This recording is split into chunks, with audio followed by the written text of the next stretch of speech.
Hello friends, welcome to our channel current affair updated. This is Devashish Awasthi और आज जिसका आपको इंतजार था वीक कंप्लीट होता है और आपको पता है मैं आपके सामने वीकली करंट अफेयर्स लेके आता हूं। जो लोग डेली नहीं देख पाते उनके लिए एक बहुत इंपॉर्टेंट लेक्चर रहता है, that is weekly current affairs. Okay, so आज जो वीकली करंट अफेयर्स है वो 14 अप्रैल 2024 से लेकर 21 अप्रैल तक जितनी भी चीजें हुई हैं उनको सिंगल लेक्चर में मैं कवर करूंगा।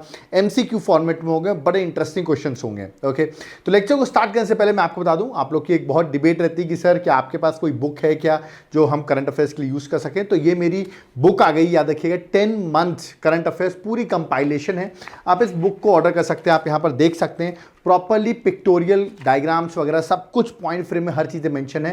अगर आपने पुरानी करंट अफेयर्स पढ़नी है, आपको जुलाई से आप एग्जाम देने वाले हैं और आपको एक बुकलेट चाहिए जिससे कम और जल्दी से आप उसको कंप्लीट कर लें, तो इस बुक को आप ऑर्डर कर सकते हैं। ऑर्डर करने के लिए नीचे मेरा व्हाट्सएप नंबर दिया हुआ है, उस पर आप व्हाट्सएप करिए और ये बुक को आपको मैं सॉफ्ट कॉपी प्रोवाइड करूंगा। आप तुरंत जाकर डाउनलोड करिए और जाकर आप प्रिंट आउट करा लीजिए। बहुत कम कॉस्ट पे आपका प्रिंट हो जाएगा और ये बुकलेट आपको मिल जाएगी। याद रखिएगा कि बिल्कुल ही एग्जाम ओरिएंटेड है, इसमें फालतू कोई भी कंटेंट मेंशन नहीं है। आप यहां पर देखेंगे जितने भी पॉइंट चीजें से डायरेक्ट क्वेश्चंस आते हैं वो सीधे यहां पर मेंशन है। इस बुक को ले लिया तो इस बार के जितने भी करंट अफेयर्स होने वाले हैं वो सारा सब कुछ कवर्ड हो जाएगा। याद रखिएगा, इस बुक को ऑर्डर करने के लिए नीचे मेरा व्हाट्सएप है, तुरंत उस पर व्हाट्सएप करिए और इसकी प्राइस डिटेल आप ले सकते हैं। ओके, तो चलिए स्टार्ट करते हैं और देखते हैं आज वीकली करंट अफेयर्स में क्या क्या क्वेश्चंस एग्जाम पर्सपेक्टिव से आपके लिए इंपॉर्टेंट है। Okay, let's start. सबसे पहला क्वेश्चन आप यहां पर देखिए, इंपॉर्टेंट भी है, अभी रिसेंट न्यूज में आया है। Dragon fly rotor craft mission, याद रखिए dragon fly rotor craft mission, ये अभी रिसेंटली इस मिशन को अनाउंस किया है। मैंने पूछा रिसेंटली न्यूज में है और ये एसोसिएटेड है विथ स्पेस ऑर्गेनाइजेशन से। किस स्पेस ऑर्गेनाइजेशन ने इस मिशन को अनाउंस किया है? मैं आपको हिंट दे देता हूं, ये स्पेस ऑर्गेनाइजेशन जिसने अनाउंस किया है ये सैटर्न के जो मून है ना टाइटन, उसके लिए अनाउंस किया गया है। ठीक है, और ये अनाउंस किया है 2028 में ये मिशन जाने वाला है। ओके, और इसको लॉन्च करेगा नासा। तो करेक्ट आंसर क्या है?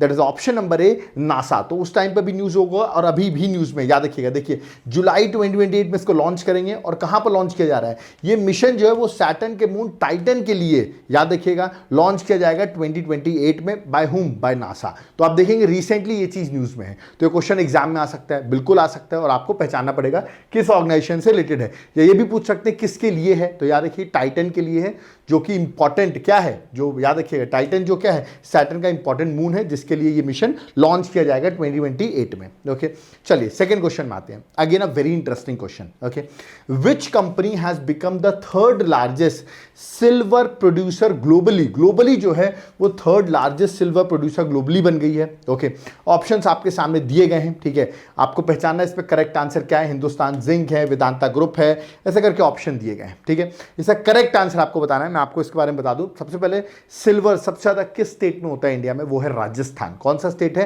राजस्थान। ओके, और इसमें जो करेक्ट आंसर है दैट इज हिंदुस्तान जिंक, याद रखिएगा। तो इसमें देखिए वेदांता ग्रुप भी ऑप्शन में दिया हुआ है, बट याद रखिएगा हिंदुस्तान जिंक जो है वो आंसर है। ठीक है, मैं आपको एक्सप्लेन कर देता हूं।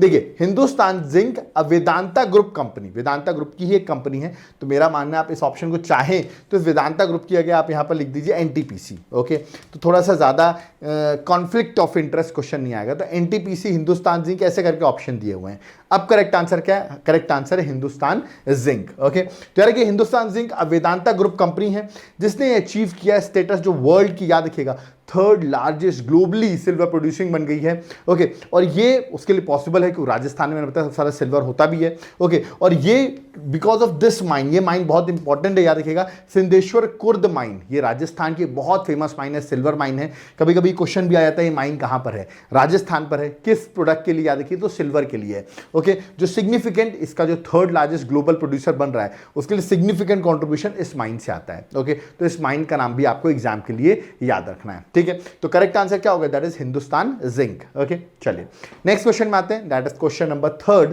क्वेश्चन क्या है? विच सिटी एयरपोर्ट, मतलब इंडियन सिटी एयरपोर्ट की मैं बात कर रहा हूं, received best airport staff in India? याद रखिए best airport staff in India का अवार्ड मिला है एंड साउथ एशिया 2024। तो दोनों के लिए याद रखिएगा, best airport staff in India and south Asia 2024 का अवार्ड दिया गया है बाय स्काई ट्रैक्स। ओके, तो किसको ये अवार्ड मिला है? ठीक है, तो देख रहे हैं best airport staff in India, option है न्यू दिल्ली, हैदराबाद, मुंबई, बैंगलोर। कौन से एयरपोर्ट बना है, ये क्वेश्चन मैंने आपसे पूछा हुआ है। इसका correct answer that is option number B, that is Hyderabad. Okay, Hyderabad आप सबको पता है दैट इज एट तेलंगाना। तो यार कि GMR हैदराबाद इंटरनेशनल एयरपोर्ट जो है उसको best airport staff in India and south Asia 2024 का अवार्ड जो है वो भी स्काईट्रैक्स ने दिया है। किस अभी एक याद रखिएगा टर्मिनल पैसेंजर टर्मिनल एक्सपो हुआ था 2024 में, जो कि जर्मनी में हुआ, जहां पर ये अवार्ड दिया गया है। ओके, तो ये आपको याद रखना है कि किस एयरपोर्ट को मिला है, तो हैदराबाद के इंटरनेशनल एयरपोर्ट को। ओके, चलिए नेक्स्ट क्वेश्चन में आते हैं। Which institution collaborated with AFMS, ये फुल फॉर्म क्या है मैं आपको बताऊंगा। AFMS to address the health problem of soldiers, याद रखिएगा। तो किस इंस्टीट्यूशन ने AFMS के साथ कोलैबोरेशन किया है, okay, for the health problems of soldiers, health problem of soldiers की बेटर करने के लिए, याद रखिएगा किस इंस्टीट्यूशन ने कोलैबोरेट किया। अब देखिए IIT से क्वेश्चन बहुत आते हैं, आप लोग कमेंट सेक्शन में भी लिखते रहते हैं सर IIT पे वीडियो बनाइए। ओके, तो किस IIT ने किया, डायरेक्ट क्वेश्चन है। इसका correct answer option number D, IIT Kanpur. अब आप सोचेंगे AFMC क्या है, वो बताया तो मैं आपको, that is armed forces medical service के साथ कोलैबोरेट किया है Indian institute of technology Kanpur ने। और ये इनिशिएटिव है health care facilities for soldiers, जो आपको पता है ऑपरेट करते हैं डिफिकल्ट टेरेन में, ठीक है, उनके बेटर वर्क के लिए IIT कानपुर ने इनके साथ कोलैबोरेट किया है। तो डायरेक्ट क्वेश्चन आएगा, you have to mark the answer, that is IIT Kanpur. Okay, next question में आते हैं। What was the percentage increase in India's electronic export, India के इलेक्ट्रॉनिक एक्सपोर्ट में इंक्रीज आया है in financial year 24 compare to the previous year. तो हमारा देखिए एक्सपोर्ट बढ़ा है, इसका मतलब प्रीवियस ईयर से, और आपको भी पता है हमारा एक्सपोर्ट बढ़ा है, इसका मतलब हमारा जो इलेक्ट्रॉनिक मार्केट का जो प्रोडक्ट है वो इसका मतलब कॉम्पिटिटिव है ग्लोबल मार्केट में, बेटर है, तभी तो एक्सपोर्ट बढ़ा होगा। ओके, ऑप्शन से कितने परसेंट बढ़ा है, डायरेक्ट क्वेश्चन है, याद रखिए करेक्ट आंसर है ऑप्शन नंबर डी 23.6%। याद रखिएगा इंडियन इलेक्ट्रॉनिक एक्सपोर्ट जो है वो सर्ज हुआ है 23.6% in financial 24, which is a positive sign. याद रखिएगा हमारा एक्सपोर्ट बढ़ना, वो भी इलेक्ट्रॉनिक चीज में, ठीक है, याद रखिएगा ये एक पॉजिटिव साइन है हमारी इंडस्ट्रीज के लिए। ओके, चलिए नेक्स्ट क्वेश्चन में आते हैं, क्वेश्चन नंबर 6। देखिए ऐसे क्वेश्चन आपने देखा होगा लास्ट ईयर यूपी PCS में ऐसे क्वेश्चंस कवर किए गए थे। ओके, आया भी है क्वेश्चन, इस तरह का ही आया इस बार, मेरा मानना ये क्वेश्चन आ सकता है इस तरह का, बैंक नोट पर अगर जिसने यूपी PCS दिया होगा उसने क्वेश्चन देखा भी होगा, ठीक है। तो इस बार क्वेश्चन क्या है, who is depicted on the first UK bank note with his portrait. Okay, सीधा क्वेश्चन आएगा, who is depicted on the first UK bank note with his portrait, और ये पोर्ट्रेट के साथ ये जो इमेजेस, ये याद रखिएगा जो नोट है ये भी 5 जून 2024 से सर्कुलर में आ जाएगी। ओके, तो कौन है, ऑप्शंस आपके सामने देखिए, किंग जॉर्ज, किंग एडवर्ड, ऐसे करके ऑप्शन है। इसका करेक्ट आंसर है किंग चार्ल्स 3। याद रखिएगा option number A is the correct answer. और मैंने भी आपको बताया 5 जून 2024 से, याद रखिएगा ये सर्कुलेशन में को सर्कुलेट भी होने लगेगी। ओके, चलिए नेक्स्ट क्वेश्चन में आते हैं। नेक्स्ट क्वेश्चन है question number 7। Okay, where did the 13th European girls mathematical olympiad take place in 2024। ये ओलंपियाड इंपॉर्टेंट है। इस ओलंपियाड में इंडिया ने टोटल 4 मेडल भी जीते हैं, 2 सिल्वर 2 ब्रॉन्ज, इंडिया के 4 मेडल्स भी आए हैं। ओके, 4 पार्टिसिपेंट्स गए तो चारों ने ही मेडल जीते, बट ये इवेंट हुआ कहाँ, ये क्वेश्चन मैंने पूछा, थोड़ा सा अलग कर दिया है मैंने, क्वेश्चन डिफिकल्ट कर दिया। अब देखिए ऑप्शंस दिए गए हैं, इसका करेक्ट आंसर है ऑप्शन नंबर सी, जॉर्जिया। याद रखिएगा जॉर्जिया में ये इवेंट हुआ है, ठीक है, 11 अप्रैल से 17 अप्रैल तक जॉर्जिया में इवेंट हुआ। मैंने अभी आपको बताया इंडिया ने टोटल 4 मेडल जीते हैं, याद रखिए जिसमें से 2 सिल्वर और 2 ब्रॉन्ज मेडल हैं, ठीक है। चलिए नेक्स्ट क्वेश्चन में आते हैं, क्वेश्चन नंबर 8। अब आप यहां पर क्वेश्चन देखिए, who set a new world record for the lowest limbo skating over 25 metre on 18 April 2024। ठीक है, आप देख रहे होंगे लिम्बो स्केटिंग, आप यहां पर देख रहे होंगे, ठीक है, और ये इसका रिकॉर्ड बना दिया है। तो ये अहमदाबाद की लड़की है, ओके, गुजरात की, इसने रिकॉर्ड बनाया है। तो क्या नाम है, ऑप्शंस आपके सामने। I am directly going to the correct answers में, आपको करेक्ट आंसर बैठ जाए, और जो मेरे प्रीवियस लेक्चर्स देखते हैं उनके लिए आसान होगा, उनका रिवीजन भी हो रहा होगा। करेक्ट आंसर ऑप्शन में बी है, दैट इज, याद रखिएगा, तक्षवी वाग्नी जो हैं उनको ये अवार्ड मिला है, उनको ये गिनीज वर्ल्ड बुक रिकॉर्ड जो है उन्होंने बनाया है। ओके, और ये आपको याद रखना है, अहमदाबाद गुजरात से बिलोंग करती हैं। ठीक है, चलिए नेक्स्ट क्वेश्चन में आते हैं, question number 9। Where was the International Humanitarian Conference for Sudan and neighboring countries held on 15th अप्रैल 2024? 15 अप्रैल 2024 को एक इंटरनेशनल ह्यूमैनिटेरियन कॉन्फ्रेंस हुई थी सुदान और उसकी नेबरिंग कंट्रीज में। आपको पता है सुदान में क्या इश्यूज चल रहे हैं, उनकी आर्मी पैरामिलिट्री के बीच में इश्यूज चल रहे हैं, जिसकी वजह से वहाँ के लोग इफेक्ट कर रहे हैं। तो उनके लिए कुछ डोनेशन वगैरह हो सके, उसके लिए एक, याद रखिएगा, इंटरनेशनल ह्यूमैनिटेरियन कॉन्फ्रेंस ऑर्गेनाइज होती है।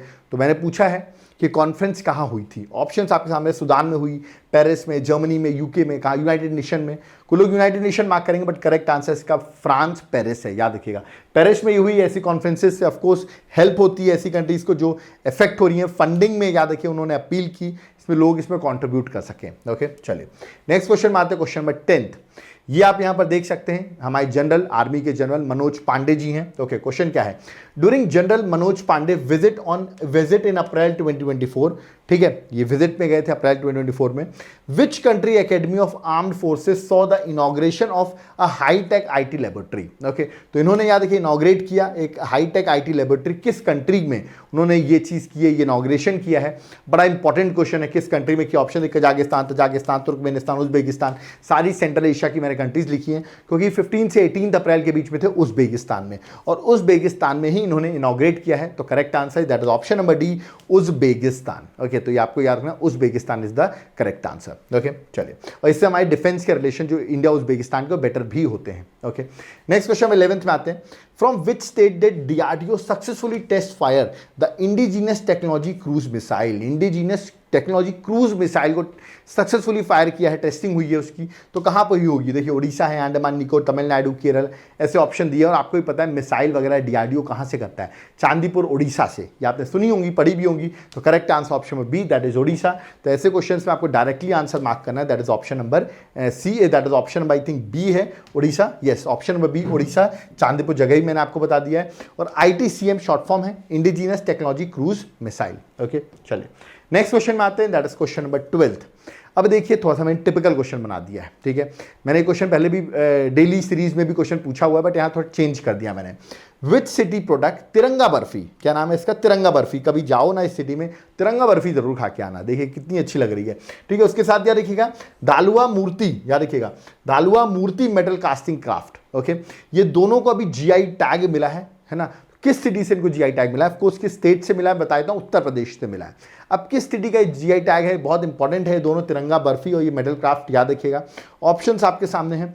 इसका करेक्ट आंसर देखिए, मैंने लास्ट टाइम पूछा था उत्तर प्रदेश में आंसर दिया था, बट अब मैंने यहाँ पे स्पेसिफिकली सिटी पूछ लिया। करेक्ट आंसर है वाराणसी, याद रखिएगा। तो बनारस या Varanasi is the correct answer, ठीक है। हिस्टोरिक सिटी है जिसको GI टैग तिरंगा बर्फी और दालुआ मूर्ति मेटल क्राफ्ट को GI टैग दिया गया है। ओके, नेक्स्ट क्वेश्चन में आते हैं, question number 13th। Okay, Who has been appointed as next chief of naval staff? तो याद रखिएगा हरि कुमार को अब सक्सीड करके, हरि कुमार जी रिटायर हो रहे हैं 30 अप्रैल 2024 में। अब इनको रिप्लेस कर रहे हैं नेक्स्ट नेवी चीफ। उनका नाम क्या है? ऑप्शंस आपके सामने, ये उनकी इमेज आई थिंक मैंने लास्ट टाइम पढ़ाया भी हुआ, आपको याद भी होगा। Yes, the correct answer is option number A, Dinesh Kumar Tripathi ji. Okay, तो ये रिप्लेस कर लेंगे 30 अप्रैल को, क्योंकि वो रिटायर हो रहे हैं। ओके, चलिए नेक्स्ट क्वेश्चन 14th में आते हैं। On which day world heritage day is observe? World heritage day हम कब सेलिब्रेट करते हैं? इंपॉर्टेंट है, याद रखिए क्वेश्चन मैंने प्रीवियस में भी पूछा हुआ, बट मैं आज आपको इसलिए बता रहा हूं। इसका करेक्ट आंसर है 18 अप्रैल। देखिए वहां पे मैंने जो थीम बताई थी, मैंने देखा था कहीं पर एक जगह थीम कुछ और दी हुई थी, बट मैक्सिमम जगह जो थीम है वो है डिस्कवर एंड एक्सपीरियंस डाइवर्सिटी। तो याद रखिए इस थीम को मानिएगा, वहां पे मैंने शायद कुछ गलत थीम बता दी थी। कभी कभी कुछ चीज़ें अगर एक आध छोटी मोटी चीज़ें गलत हो भी जाती हैं तो उसको मैं करेक्ट कर देता हूँ। इसलिए कहता हूँ मैं लेक्चर रेगुलरली अगर फॉलो करोगे, कुछ छोटे मोटे मिस्टेक्स देखो कहीं ना कहीं हो सकता है डाटा में इंटरनेट में ही गलत दिया हो, सरकार ने गलत दिया हो और बाद में चेंज कर लिया हो, ठीक है। तो इसका करेक्ट आंसर होगा डिस्कवर एंड एक्सपीरियंस डाइवर्सिटी, इस बार की थीम है। ओके, तो इसको आप अपडेट कर लेना अगर आपने पुराना वाला देख लिया हो तो। ओके, चलिए नेक्स्ट क्वेश्चन में आते हैं, question number 15। In which city was the World Future Energy Summit 2024 is organized? This is interesting question. ये World Future Energy Summit बहुत न्यूज में है, क्वेश्चन भी आएगा कि कहाँ पर ऑर्गेनाइज हुई है। करेक्ट आंसर है option number B, Abu Dhabi, याद रखिएगा। Option number B is the correct answer, Abu Dhabi में हुई है। This is a very important. Okay, और मजदार कंपनी है जो UAE की बहुत फेमस कंपनी है, याद रखिएगा, उसी ने ये समिट ऑर्गेनाइज भी कराई है। ओके, चलिए कंपनी का नाम क्या है? मजदार। ओके, चलिए नेक्स्ट क्वेश्चन में आते हैं, question number 16। Who is the author of the book memory title just a mercenary notes from my life and career? याद रखिए, जस्ट अ मर्सनरी। ओके, ऐसा भी आ सकता है जस्ट अ मर्सनरी सिर्फ लिख के आपसे पूछेंगे, कहेंगे बुक किसकी है, ऑथर कौन है इस बुक के। ओके, पूरा नाम है, पूरी बुक का नाम है notes from my life and career, but मेरे ख्याल से सिर्फ यही लिख के देंगे जस्ट अ मर्सनरी। मर्सनरी मतलब होता है जो मनी ओरिएंटेड ज्यादा होते हैं, मतलब हर चीज में पैसे के बारे में सोचते हैं, उन्हें कहते हैं मर्सनरी। ओके, तो ये बुक किसने लिखी है मैं बता दूं, फॉर्मर RBI गवर्नर है, रघुराम राजन से पहले गवर्नर रहे हैं, इनका नाम है D सुब्बा राव, याद रखिए। करेक्ट आंसर ऑप्शन में डी है, डी से D Subbarao is the correct answer, याद रखिएगा, ठीक है। तो इनकी ये बुक है, बुक से ऑथर के क्वेश्चन बहुत आते हैं, तो ये आपको याद रखना है, ठीक है। चलिए नेक्स्ट क्वेश्चन में 17th में आते हैं। विच ऑर्गेनाइजेशन रिसेंटली इनॉग्रेटेड, ठीक है, क्या इनॉग्रेट किया है? स्पेस फैसिलिटी, फुल फॉर्म बता देता हूं मैं, that is submersible platform for acoustic characterisation and evaluation, ये पूरा फुल फॉर्म है स्पेस का। तो स्पेस फैसिलिटी ऐसे भी पूछ सकते हैं, which organisation recently inaugurated space facility in Idukki Kerala, याद रखिए इदुकी केरला में ये ओपन की गई है। और ये किस ऑर्गेनाइजेशन ने, याद रखिएगा, इसको इनॉग्रेट किया, एक क्वेश्चन मैंने आपसे पूछा गया है, which organisation recently inaugurated, okay. तो करेक्ट आंसर जो है, याद रखिएगा, that is DRDO, defence research development organisation, इसने इसको इनॉग्रेट किया। मैं इसके बारे में बता देता हूँ। ये जो स्पेस फैसिलिटी है ये हेल्प करेगी हमारे नेवल को और बेटर करने के लिए। कहने का मतलब, याद रखिएगा, यहां पर नेवल कैपेबिलिटीज बेटर कैसे हो सकती है? जो एडवांस सोनार है, ओके, उसकी टेस्टिंग हो सकती है, उसकी इवैल्यूएशन यहां पे हो सकता है। उसी को देखते हुए ये स्पेस फैसिलिटी केरल में इदुकी डिस्ट्रिक्ट में बनाई गई है, ओके। तो ये आपको याद रखना है, डायरेक्ट क्वेश्चन आएगा एग्जाम में, साइंस एंड टेक का इंपॉर्टेंट क्वेश्चन है, okay. Next question, what is the focus of CDP सुरक्षा initiative launch by Indian government? अभी सरकार ने लॉन्च किया CDP सुरक्षा इनिशिएटिव, ये एक डिजिटल प्लेटफॉर्म है। मैंने पूछा है कि ये इंडियन गवर्नमेंट ने लॉन्च किया, इस पर फोकस किस पे किया गया है, ठीक है। डिजिटल प्लेटफॉर्म है, लाइफ स्टॉक फार्मिंग पे, हॉर्टिकल्चर पे ऑप्शन दिए गए हैं। इसका करेक्ट आंसर है हॉर्टिकल्चर पे, याद रखिएगा। एक्चुअली क्या है, ये एक डिजिटल प्लेटफॉर्म है जहां पर जो हॉर्टिकल्चर फार्मर्स होते हैं उनको सब्सिडी देने के लिए, याद रखिए, उनकी जो सब्सिडीज हैं, ठीक है, उसके लिए डिजिटल प्लेटफॉर्म है। इससे क्या होगा, जो सब्सिडी अमाउंट होगा वो इंस्टेंट डिस्पर्सल हो जाएगा उनके बैंक अकाउंट में, फार्मर्स के बैंक अकाउंट में। उसके लिए ये प्लेटफॉर्म, डिजिटल प्लेटफॉर्म डेवलप किया गया है हॉर्टिकल्चर फार्मर्स के लिए, ओके।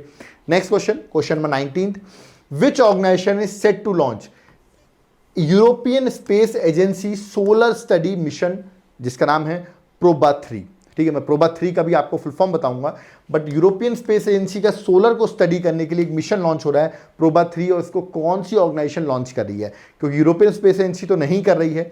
ऑप्शंस आपके सामने है, कौन सी एजेंसी कर रही है। लोग सोचोगे नासा कर रही है, बट नासा का नहीं कर रही, इसको कर रही ISRO. It's a great achievement कि आप देख रहे हैं अदर कंट्रीज के स्पेस के लिए हमें लॉन्चिंग के लिए दिया जा रहा है, ओके। तो इसरो लॉन्च करी, और प्रोबा 3 का फुल फॉर्म है project for on board autonomy to study the sun, okay. और ये बता दूं मैं, इस साल 2024 में सितंबर के अराउंड ये मिशन लॉन्च होगा, उस टाइम पे बहुत न्यूज में भी आ जाएगा ये, ओके। चलिए नेक्स्ट क्वेश्चन में आते हैं, question number 28, ISRO aims to make space mission debris free. हम डेब्रिस फ्री बनाना चाह रहे हैं स्पेस को, क्योंकि स्पेस में आपको पता है इतने सारा डेब्रिस इकट्ठा हो गया है, तो उसको डेब्रिस फ्री बनाना चाह रहे हैं। तो इंडिया का जो टारगेट है, इसरो का जो टारगेट है, वो कब तक की इसका टारगेट रखा है? ऑप्शंस आपके सामने, एस सोमनाथ जी जो हमारे इसरो के चेयरमैन, उन्होंने डिक्लेयर किया है 2030 तक। तो correct answer that is option number ए, 2030, याद रखना है, ठीक है। चलिए नेक्स्ट क्वेश्चन में आते हैं, question number 21, what is the India achieved GDP growth projection for the financial year 2024-2025 according to IMF forecast अप्रैल 2024? तो अभी एक्चुअली क्या किया है, जो IMF का फोरकास्ट था उसको उन्होंने रिवाइज कर दिया है, ओके। तो मैंने पूछा है जो इंडिया का रिवाइज GDP उन्होंने बताया है वो कितना बताया है? अर्लियर उन्होंने बताया था 6.5%, कितना बताया था? 6.5% IMF ने, इंटरनेशनल मॉनेटरी फंड ने। तो मतलब 6.5% पहले बताया था, बट अब उन्होंने रिवाइज जो बताया वो बताया है 6.8%। तो 20 द करेक्ट आंसर, 6.8% बताया है, याद रखिएगा प्रोजेक्शन ग्रोथ जो उन्होंने की IMF ने, okay. Next question, question number 22, question डन मानो एग्जाम में पूछा आएगा, डायरेक्ट क्वेश्चन आएगा कि who will be honoured with the Lata Dinanath Mangeshkar award 2024, okay, for is contribution to the nation and society. ये अवार्ड किसको दिया जा रहा है, ठीक है। मैं बता दूं, सबसे पहले ये अवार्ड दिया गया था हमारे देश के प्रधानमंत्री नरेंद्र मोदी जी को 2022 में, ठीक है। उसके बाद ये अवार्ड दिया गया आशा भोसले जी को 2023 में, और इस साल 2024 में ये अवार्ड दिया जा रहा है अमिताभ बच्चन को। तो यार correct answer option number C, 2024 का अवार्ड जो है अमिताभ बच्चन का है। ये क्वेश्चन आपके एग्जाम में डायरेक्ट पूछेंगे। 2022 फर्स्ट अवार्ड PM मोदी को है, याद रखिएगा। UPSC ऐसे एग्जाम में भी क्वेश्चन फ्रेम किया जाएगा, ओके, क्योंकि अभी ये इंपॉर्टेंट न्यूज में भी चल रहा है, ओके। नेक्स्ट है, what is Mamata G Sagar known for winning, okay. Mamata G Sagar को अभी रिसेंटली अवार्ड मिला है किससे बिलोंग करती है, किस चीज़ से बिलोंग करती है? फिक्शन राइटर है, एकेडमिक रिसर्च है, कन्नड़ पोएट है, पॉलिटिकल एक्टिविज्म है, डी ऑप्शन है। तो इनमें से किससे बिलोंग करती है? ममता जी सागर। ओके, मैं आपको बता देता हूँ, इसका करेक्ट आंसर है कन्नड़ पोएट है। Option C is the correct answer. इनकी इमेज मैं आपको दिखा देता हूँ, ये इनकी इमेज है, कन्नड़ पोएट है। एक्चुअली इनको जो अवार्ड मिला है वो कौन सा मिला वही बता देता हूँ मैं आपको। That is she has been honoured with world literary prize award, okay, for his contribution to literature by the world organisation of writers, WO, वो की तरफ से ये अवार्ड मिला है। कन्नड़ पोएट है, ये आपको याद रखना है, और इनको ये अवार्ड दिया गया। तो न्यूज़ में डायरेक्टली ये भी पूछ सकते हैं किसको ये अवार्ड मिला है, तो ममता जी सागर आपको याद रखना है, ठीक है। चलिए next, recently who won the men's single title at badminton Asia championship 2024? भाई बैडमिंटन एशिया चैंपियनशिप 2024 हुई है, ओके, उसमें किसने ये टाइटल जीता है? बता दूं, ये चैंपियनशिप इस बार हुई है कहां पर? ये हुई है, याद रखना आपको, चाइना में, ओके। और ऑप्शंस आप यहां पर देख लीजिए। पहली बात, इंडियन को नहीं मिला है, तो ये 2 ऑप्शन आप कट कर सकते हैं, ठीक है। किसको मिला है? ये उसकी इमेज है, the person belong to Indonesia, ठीक है। इवेंट चाइना में होना था बट जीता इसको इंडोनेशिया के प्लेयर ने, जोनाथन क्रिस्टी ने। तो correct answer that is option number ए। आप सोचोगे सर ये चैंपियनशिप थी, 41st बैडमिंटन एशिया चैंपियनशिप थी, जो कि मैंने बताया आपको चाइना में हो रही थी, ओके। 9 से 14 अप्रैल तक ये चैंपियनशिप चली, फाइनली इन्होंने जीता। और वुमेन सिंगल में अगर मैं बात करूं तो वो जीता है वांगजी ने, जो कि चाइना से बिलोंग करती हैं, ओके। तो चाइना में तो वुमेन सिंगल का टाइटल उनके पास है, इंडिया ने नहीं जीता है, याद रखना है आपको, ठीक है। Next question number 25, recently who is appointed as new prime minister of Kuwait. अभी आपको पर्शियन गल्फ आप पढ़ रहे होगे, अभी इश्यूज चल रहे हैं किसके बीच में? ईरान और इजराइल के बीच में, तो पर्शियन गल्फ हम जरूर देख रहे हैं, ओके। तो पर्शियन गल्फ के पास ये कंट्री है कुवैत, इसके नए प्राइम मिनिस्टर अपॉइंट हुए हैं। एक्चुअली इसके जो प्राइम मिनिस्टर थे अभी, वो थे शेख मोहम्मद सबा अल सलेम अल सबाह, ये थे प्राइम मिनिस्टर।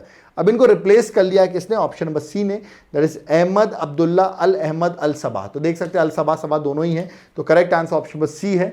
ऑप्शन नंबर सी जो है वो अभी वहाँ के प्राइम मिनिस्टर, नए प्राइम मिनिस्टर जो हैं वो अपॉइंट हुए हैं, ठीक है। कुवैत, मैंने अभी आपको बताया पर्शियन गल्फ, अगर आप देखोगे तो आपको कुवैत दिख जाएगा, जिसकी कैपिटल कुवैत सिटी है, ओके। चलिए नेक्स्ट क्वेश्चन में आते हैं, question number 26, who became the first former US president to face criminal trial?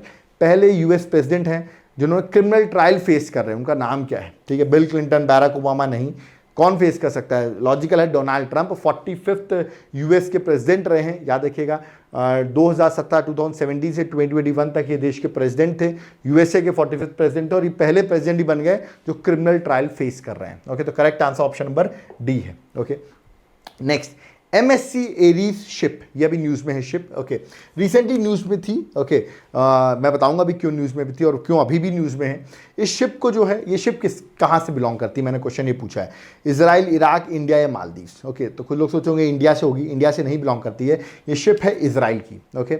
इसमें कुछ क्रू मेंबर्स थे और इस शिप को ईरान ने पकड़ लिया, ओके। और इसको जब पकड़ा तो इसमें जो मेंबर्स थे, 17 क्रू मेंबर्स जो थे वो इंडियन थे, क्रू मेंबर्स जो थे वो इंडियंस थे, बट उन्होंने तो इजराइल की शिप पकड़ लिया, मेंबर्स तो इंडियन थे। स्ट्रेट ऑफ हॉर्मुज के पास में, याद रखिएगा, ठीक है। ये गल्फ ऑफ ओमान है और ये पर्शियन गल्फ है, इसको कनेक्ट करता है स्ट्रेट ऑफ हॉर्मुज, याद रखिएगा। और यहीं पर शिप को पकड़ लिया ईरान ने, और इसमें इंडियंस थे तो बड़ी दिक्कत हो गई। अब उसको छुड़ाने के लिए चल रहा है, याद रखिएगा। 17 इंडियन क्रू मेंबर्स भी पकड़े गए इसी चक्कर में, उनको ईरान ने कैद कर लिया। बट अभी गुड न्यूज़ ये है कि इनमें से एक फीमेल जो थी, अब 16 बचे हैं, क्योंकि एक फीमेल जो थी केरल की थी वो वापस आ गई हैं, ठीक है, उसको वापस ईरान ने छोड़ दिया है। तो अब 16 और बचे हैं, होपफुली हम 16 अपने जो क्रू मेंबर्स हैं उनको भी बुला लेंगे। जो फीमेल थी केरल की थी वो वापस आ गई हैं, 16 क्रू मेंबर्स को हमें और लाना है, ओके। तो ये याद रखिए, ये शिप जो है वो न्यूज़ में थी, ओके, है इजराइल की ship, okay. Next, which is the first stadium in India to use hybrid pitch technology? Hybrid pitch technology use किया जाएगा। हाइब्रिड पिच मतलब पिच बनाने के लिए पॉलीमर्स का यूज़ किया जाएगा, आर्टिफिशियल नेचुरल ग्रास होती है उसका भी यूज़ किया जाएगा, मतलब हाइब्रिड पिच होगी, दोनों का यूज़ करेंगे, इससे पिच जो हो बड़ी स्ट्रांग बने। आपने देखा किस तरह जो वर्ल्ड कप का फाइनल हुआ था उस तरह की पिच थी, तो यहाँ पर अब थोड़ा सा हाइब्रिड पिच का यूज़ किया जाएगा। तो इसका एक्सपेरिमेंट स्टार्ट हुआ। पहली पिच जहाँ पर एक्सपेरिमेंट हो रहा है वो है हिमाचल प्रदेश में। हिमाचल प्रदेश का स्टेडियम है धर्मशाला स्टेडियम, जहाँ पर ये हो रहा है। तो correct answer option number C है, याद रखिएगा, ठीक है। चलिए next question number 29, Recently, Iran has launched hundreds of drones and missiles against Israel. Under which operation? एक ऑपरेशन के अंदर इतने सारे मिसाइल्स और ड्रोन्स उन्होंने लॉन्च किए इजराइल के ऊपर। किस ऑपरेशन के अंदर लॉन्च किए? False friend, false promise, tit for tat. क्या नाम था इसका? नाम था ऑपरेशन ट्रू प्रॉमिस, याद रखिएगा। एक्चुअली 1 अप्रैल को इजराइल ने भी सीरिया के डेमास्कस में, याद रखिएगा, अटैक किया और वहाँ पर जब अटैक किया तो वहाँ पे जो ईरान की कॉन्सुलेट थी वहाँ पर अटैक हो गया, जिसकी वजह से ईरान के कुछ लोग मारे गए, कमांडर लोग मारे गए, करीबन 7-8 लोग की डेथ हो गई वहाँ पर। तो याद है कि उन्होंने हिट कहाँ पे किया, सीरिया में, दमास्कस में, लेकिन दर्द किसको हुआ, ईरान को, ईरान के ही लोग थे वहाँ पर। तो इसी का रिटालिएशन ईरान ने यहाँ पर इस ऑपरेशन ट्रू प्रॉमिस के अकॉर्डिंग किया। अब इजराइल भी उस पर अटैक कर रहा है, तो मेरे ख्याल से now there are huge chances that world war 3 भी हो सकता है। Okay, of course that is not good for us, war is not good for us, क्योंकि वॉर होगा तो ऑफ कोर्स हमें भी इम्पैक्ट होगा, क्योंकि आपको पता होगा जो ईरान है ऑफ कोर्स जब से सैंक्शन नहीं लगे तो उससे पहले सबसे ज़्यादा सेकेंड लार्जेस्ट हमारा ऑयल इंपोर्ट वहाँ से होता था। इजराइल जो है हमारे डिफेंस के लिए बहुत इंपॉर्टेंट है, और अगर इनके बीच में टेंशन होंगी, वर्ल्ड की और कंट्रीज इन्वॉल्व होंगी, तो ऑफ कोर्स पेट्रोल डीजल सब के प्राइसेस बढ़ सकते हैं। तो हम नहीं चाहते कि वॉर हो, वी वांट अ डिप्लोमेसी के थ्रू सोल्यूशन आए, ओके, डिस्कशन हो, डिप्लोमेसी हो, that is the best part what India want. Okay, but अभी जो सिचुएशन है वहाँ ऑपरेशन ट्रू फ्रेंड जो है, ऑपरेशन ट्रू प्रॉमिस जो है वो इजराइल ने लॉन्च किया, ईरान ने लॉन्च किया इजराइल के अगेंस्ट। ओके, चलिए नेक्स्ट क्वेश्चन में आते हैं, question number 38। Who has been reappointed as MD of the IMF for next 5 years. Next 5 years के लिए वापस इनको MD बना दिया गया है, मैनेजिंग डायरेक्टर IMF का। इनका नाम क्या है, जो पहले थी वही होंगी of course. Option number A Kristalina Georgieva, याद रखिएगा, she has been reappointed as MD of IMF, ये आपको याद रखना है, ठीक है। और IMF सबको पता है, IMF का हेडक्वार्टर जो है वो वॉशिंगटन DC में है। ओके, चलिए नेक्स्ट क्वेश्चन में 31। Recently which British American author is set to release his memoir known as knife. अभी जो नाइफ जो है इसके ऑथर कौन है जिन्होंने रिलीज की है, ठीक है कौन, ये ब्रिटिश अमेरिकन ऑथर है। इनका नाम आपने बहुत सुना होगा, मैं इनकी इमेज दिखा देता हूँ, शायद आप इमेज देख के पहचान जाएं। Yes, he is Salman Rushdie, याद रखिए। तो करेक्ट आंसर है option number B, Salman Rushdie. Okay, तो इनकी बुक है दैट इज नाइफ, जो अभी रिसेंटली रिलीज हुई है। ओके, नेक्स्ट क्वेश्चन में आते हैं। Indian post open a post office at which station in Antarctica. Antarctica के इंडियन पोस्ट ने अपना पोस्ट ऑफिस ओपन किया एंटार्क्टिका में, कहाँ पे ओपन किया है, दक्षिण गंगोत्री, मैत्री, हिमाद्री, भारती, ये 4 ऑप्शंस दिए गए हैं, है ना। तो आप सोच होंगे एंटार्क्टिका में भी हमने अपना पोस्ट, जो इंडियन पोस्ट है उसने अपना पोस्ट ऑफिस ओपन कर दिया, बिल्कुल, और ये ओपन किया उसने भारती में, याद रखिएगा। तो correct answer that is option number D, Bharati. Okay, Bharati station में ये ओपन किया गया है। ओके, नेक्स्ट आप यहाँ पर देखिए, अच्छा इस पर और थोड़ा सा पॉइंट लिखा, ये पढ़ सकते हैं, ठीक है। पहले दक्षिण गंगोत्री में भी था, ओके, अब मैत्री स्टेशन में भी है 1990 में, और अब जो है हमने भारती में भी पोस्ट ऑफिस ओपन कर दिया है, ठीक है। तो ऐसा नहीं पहली बार ओपन कर रहे हैं, हम और भी कर चुके हैं। ओके, नेक्स्ट ली हिसेन लुंग, ये जो हैं बड़े फेमस प्राइम मिनिस्टर रहे, मैं बता दूं 20 साल से प्रधानमंत्री हैं, 20 ईयर्स, हाँ 20 ईयर्स हो गए, 2004 में प्राइम मिनिस्टर बने थे और 2024 तक ये प्राइम मिनिस्टर है। ओके, बट अब इन्होंने डिसाइड किया है 15 मई 2024 को ये प्राइम मिनिस्टर से अब इस्तीफा दे देंगे, रिजाइन कर देंगे, और ये भी बोल दिया उनका जो डेप्यूटी हैं वो अब नेक्स्ट प्राइम मिनिस्टर बनेंगे। तो किस कंट्री में, याद रखिए ली लूंग जो है वो प्राइम मिनिस्टर है विच कंट्री का, और जिन्होंने रिजाइन अनाउंस किया है, तो ये है सिंगापुर के, याद रखिएगा। और आफ्टर 20 ईयर्स अब नए PM बनने वाले हैं वहाँ के, ठीक है। उनका नाम भी मैं बता देता हूँ, उनका जो नए PM है उनका नाम है वो लॉरेंस वोंग, याद रखिए, डेप्यूटी हैं अभी, फिर ये PM हो जाएंगे। तो 15 मई को वो अपना, याद रखिएगा, वो रिजाइन कर देंगे। ओके, नेक्स्ट है which Indian states Nyishi tribe celebrated the Longte festival without animal sacrifice, याद रखिएगा। So Nyishi tribe, this is important tribe, okay, और विदाउट एनिमल सेक्रीफाइस। एक्चुअली आप जितने भी ट्राइबल फेस्टिवल्स देखोगे ना, जनरली वहाँ पे एनिमल सेक्रीफाइस होता है, ठीक है, बट ये एक ऐसा फेस्टिवल जहाँ पे एनिमल सेक्रीफाइस नहीं होता, तो बड़ी अच्छी बात है, जानवर को नहीं मारा जा रहा है इस फेस्टिवल में। ओके, इसलिए ये फेस्टिवल भी बहुत इंपॉर्टेंट है। किस स्टेट का फेस्टिवल है, ये फेस्टिवल है अरुणाचल प्रदेश का। That is option number A, Arunachal Pradesh is the correct answer. मैंने अभी आपको बताया मैक्सिमम ट्राइबल फेस्टिवल्स जो हम देखते हैं जो एनिमल सेक्रीफाइस होता है, बट इसमें प्रोहिबिट है। ओके, चलिए नेक्स्ट क्वेश्चन में आते हैं, और नेक्स्ट क्वेश्चन जो है question number 35, which team scored highest total in IPL history, ठीक है। किस टीम ने सबसे ज्यादा रन्स IPL हिस्ट्री में अभी तक बनाए हैं, और वो टीम है Sunrisers Hyderabad, that is option number ए। और किसके खिलाफ बनाया है वो भी सोच सकते हैं, जो सबसे खराब बॉलिंग है जिसकी IPL में, है ना, जो टीम सबसे बेकार लगती है इन बॉलिंग डिपार्टमेंट, उसके खिलाफ बनाई है, और वो है रॉयल चैलेंजर्स बैंगलोर, ठीक है। तो SRH ने सबसे ज़्यादा रन्स बनाए, 287 रन्स बनाए, ओके, बैंगलोर के अगेंस्ट। और बैंगलोर का मैं अगर इशू बताऊं ना, तो बैंगलोर एक ऐसी टीम है, एक्चुअली पहले अगर हम बात करें जब AB डिविलियर्स हुआ करते थे इस टीम में, तो टीम रन्स तो तब भी देती थी, बट ये किस तरह जीत जाया करती थी, क्योंकि इनके प्लेयर्स अच्छे हुआ करते थे। ओके, अब आज की डेट में इनके बॉलर्स इतने खराब हैं कि आप कुछ भी टारगेट बना लो, बैट्समैन अगर 350 भी रन बना दें 2020 में तो भी इनके बॉलर्स वो रन हिट करवा सकते हैं, ठीक है। इनके पास एक भी इंडियन बैट्समैन ये लेते ही नहीं है। कहने वाला अभी तक की सबसे वर्स्ट मैनेजमेंट की अगर मैं बात करूं तो वो आरसीबी है, ठीक है। इसमें विराट कोहली एक लौते प्लेयर हैं जो कैसे फंसे हुए हैं इस टीम पर, और उनकी वजह से ही याद रखिए इस टीम की बहुत फैन फॉलोइंग है। बट अगर हम इस टीम की मैनेजमेंट की बात करें तो सबसे बेकार मैनेजमेंट है, ठीक है, और इसी के खिलाफ सबसे ज़्यादा रन बनाए भी गए हैं, ठीक है। तो मैं आपको बोल रहा हूँ, मैं विराट कोहली को नहीं बोल रहा हूँ, Virat Kohli is a very good player, but इस टीम की जो मैनेजमेंट है, अब आप खुद सोचिए, ये ऐसे प्लेयर रिलीज कर देती है, इंडियन प्लेयर्स, ओके, जो आप सोच भी नहीं सकते, ठीक है, और वही प्लेयर्स दूसरी फ्रेंचाइज में जाकर बहुत अच्छे अच्छे रन्स बनाते हैं।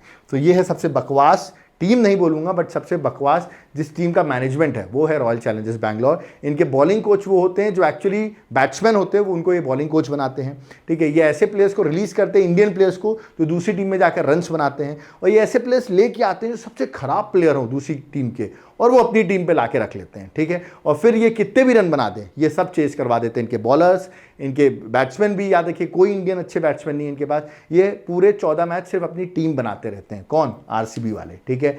तो मेरी आरसीबी की तरफ से अगर ये मैसेज जा रहा हो तो ज़रूर देखें, और प्लीज़ अपनी मैनेजमेंट को चेंज करो, टीम को चेंज करने की जरूरत नहीं, पहले मैनेजमेंट चेंज करोगे और अच्छे प्लेयर्स लो तब आप जीत पाओगे, वरना आप कभी जीत ही नहीं सकते। ये टीम ट्रॉफी तो बाद में जीतेगी, पहले प्लेऑफ में नहीं आ पाएगी ये, क्योंकि इतना खराब क्रिकेट खेलती है। ओके, चलिए आगे बढ़ते हैं। चलिए, तो ये मैंने आपको बता दिया है, ठीक है। मेरे जज्बात खुल गए, बट मैं आपको बताया 287 के खिलाफ बनाए गए, ठीक है। इस टीम ने भी 262 बनाया। बताइए, जो टीम 262 बना रही है तब भी हार जा रही है, इतना रन सामने वाली टीम बना देती है। ये हालत है इनकी टीम की। ओके, इनकी टीम में बॉलर्स ही नहीं है, ठीक है। अब कौन बॉलर करे? कोई भी जाके अच्छी बॉलिंग कर ले, ज़्यादा कम रन देगा जितने इनकी टीम के बॉलर्स रन देते हैं। ओके, आई होप एक आध मैच जीत जाए, एटलीस्ट इज्जत तो बचा लेंगे, ठीक है। वरना इनके तो मैच पहले से ही पता होता है कि हारना ही है इनको। इन पे तो आप कोई बेट भी नहीं लगा सकते, क्योंकि ये प्लेयर्स ही ऐसे हैं कि आप बेट भी लगा दोगे तब भी नहीं जीता पाएंगे, ठीक है। ये इनके साथ हाल है। ओके, तो याद रखिएगा ये मैच जो हुआ चिन्नास्वामी स्टेडियम बेंगलुरु में हुआ था, जहां इतने रन्स बने।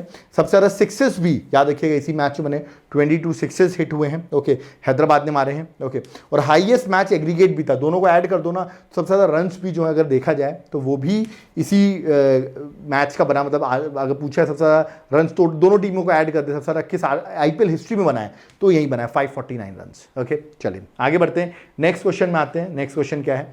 नेक्स्ट क्वेश्चन है question number 36। Who is said to become the first Indian pilot to embark on space tourism with Blue Origin NS-25 mission? ठीक है, अब देखिए स्पेस टूरिज्म की बात हो रही है, ठीक है, और फर्स्ट इंडियन पायलट है जो स्पेस टूरिज्म का पार्ट होने वाला है। ब्लू ओरिजिन जो कंपनी है उसका N-25 मिशन है। ब्लू ओरिजिन बता दूं जेफ बेजोस की company, I think Jeff Bezos की कंपनी है। ओके, और स्पेस टूरिज्म पर भी अब ध्यान दिया जा रहा है। तो कौन बनने वाले फर्स्ट इंडियन पायलट? और वो बनने वाले हैं ऑप्शन नंबर सी, गोपी तोताकुरा। याद रखिए तोताकुरा जो है ये उनका नाम है, और ये फर्स्ट इंडियन पायलट बनने वाले जो स्पेस टूरिज्म का पार्ट बनेंगे। ओके, तो ये जाएंगे एज ए टूरिस्ट। ओके, चलिए next question number 37। In which city were the Asian wrestling championship 2024 is held? This is very important.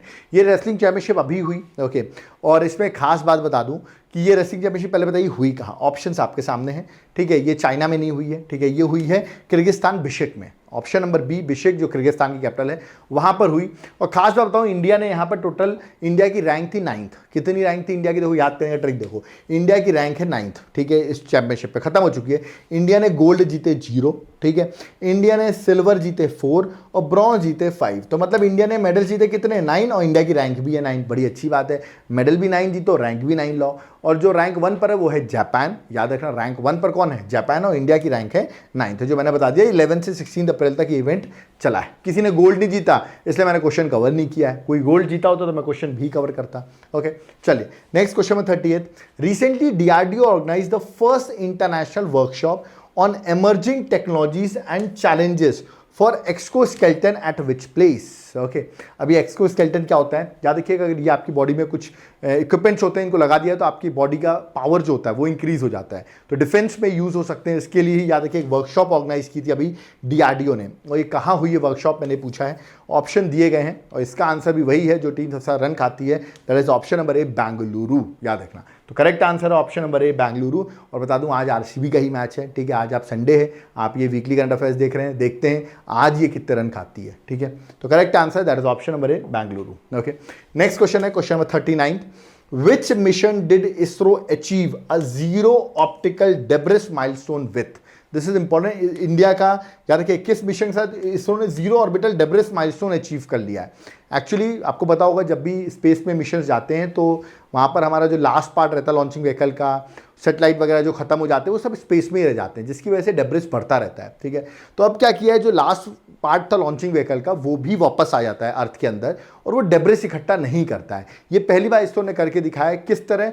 Through hits mission PSLV C58 के थ्रू। ठीक है, ये मिशन को आप एक्सपोसैट मिशन भी कह सकते हैं। इसको स्टार्टिंग में लॉन्च किया गया था, 2024 की स्टार्टिंग में लॉन्च किया गया था।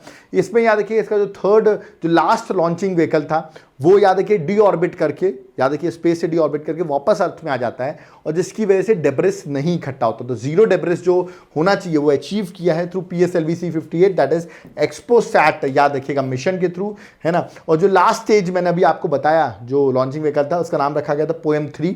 इसने भी कुछ एक्सपेरिमेंट्स कंडक्ट किए और फिर डी ऑर्बिट होकर याद रखिएगा वापस अर्थ में आ जाता है। इसने डेब्रिस इकट्ठा नहीं किया स्पेस में, इसलिए बहुत न्यूज में चल रहा है mission. Okay, next question number 48, what distance did Mykolas Alkena achieved in the discus throw to break the men's world record? तो इसने वर्ल्ड रिकॉर्ड तोड़ दिया है डिस्कस थ्रो में। ठीक है, अब इस पर्सन को देख सकते हैं कितना दूर इसने डिस्कस थ्रो फेंका होगा, देख सकते हैं ये ऑप्शंस दिए गए हैं और इसका करेक्ट आंसर है ऑप्शन नंबर डी 74.08 मीटर। आप सोचिए इतनी तो क्रिकेट की बाउंड्रीज नहीं होती, IPL आप लोग देखते होंगे तो 65 मीटर पे छक्के चले जाते हैं। आप सोचिए हाथ से ही याद डिस्कस थ्रो, वो भी डिस्कस थ्रो वो फेंक दिया उसने। ठीक है, 74.08 मीटर। ठीक है, ये पर्सन जो है मैंने बताया आपको ये कौन सी कंट्री से बिलोंग करता है कमेंट बॉक्स में बताओ, मैं हिंट दे रहा हूँ, यूरोप से बिलोंग करता है पर्सन। और अभी इसने ये जो रिकॉर्ड बनाया है वो याद रखिए USA में चैंपियनशिप हुई थी, याद रखिए उसमें इसने ये रिकॉर्ड बनाया। कमेंट बॉक्स में बताओ किस कंट्री से बिलोंग करता है, हिंट दे दिया है, he belongs to Europe country. Okay, next question, question number 41, which IIT institute recently launched India's first mobile medical device calibration facility? Calibration facility, calibration का मतलब क्या होता है याद रखिएगा, कोई भी इक्विपमेंट हो उसकी एक्यूरेसी को नापने के लिए याद रखिएगा जो फैसिलिटी यूज़ की जाती है उसे कहते हैं कैलिब्रेशन फैसिलिटी, कि वो प्रॉपर वर्क कर रहा है कि नहीं। ठीक है, तो इंडिया का पहला mobile medical device calibration facility जो है किस IIT इंस्टीट्यूट ने रिसेंटली लॉन्च किया है? ऑप्शंस हैं, जनरली ऐसी चीज़ें IIT मद्रास ही करता है। करेक्ट आंसर ऑप्शन में बी है IIT मद्रास, याद रखना। ठीक है, तो अगेन फैक्चुअल क्वेश्चन आपको याद रखना है। Next, who won the best airport award at the sky tracks award 2024? किसको बेस्ट एयरपोर्ट का अवार्ड मिला है? ऑप्शंस आपके सामने दिए गए हैं, बट कुछ लोग ये सोच रहे होंगे चांगी एयरपोर्ट होगा, बट चांगी एयरपोर्ट नहीं है। Correct answer Hamad international airport जो कि दोहा में सिचुएटेड है। कहाँ सिचुएटेड है? दोहा में। तो correct answer that is option number C. Okay, चलिए नेक्स्ट क्वेश्चन में आते हैं, question 43, which country hosted first trilateral summit with Japan and Philippines? Japan और फिलीपींस के साथ, जापान के भी रिलेशन चाइना से अच्छे नहीं हैं, फिलीपींस के भी अच्छे नहीं हैं। अभी हमने फिलीपींस को ब्रह्मोस मिसाइल भी प्रोवाइड की है। ओके, क्योंकि जो जिस चाइना के रिलेशन अच्छे नहीं तो हम उसको तो हेल्प करेंगे ही ना, जैसे चाइना पाकिस्तान को हेल्प करता है वैसे हम फिलीपींस को हेल्प कर रहे हैं। तो याद है कि किस कंट्री के साथ फर्स्ट ट्राइलेटरल सबमिट हुई है जापान और फिलीपींस की? तो वो हुई है USA ने की है अभी ये submit, USA Japan and Philippines की सबमिट हुई। याद रखिएगा जस्ट चाइना को डाउन करने के लिए कि चाइना कहीं जिस तरह अपनी टेरिटोरियल आप देख रहे हैं हर जगह कब्जा करता रहता है, उसी को डाउन करने के लिए इस मीटिंग जो है वो अभी कंडक्ट की गई है। Okay, next question, question 44, who has been appointed as chairman of US India tax forum by USISPF? आप सोचेंगे इसका मतलब क्या है, वो मैं आपको बता देता हूं।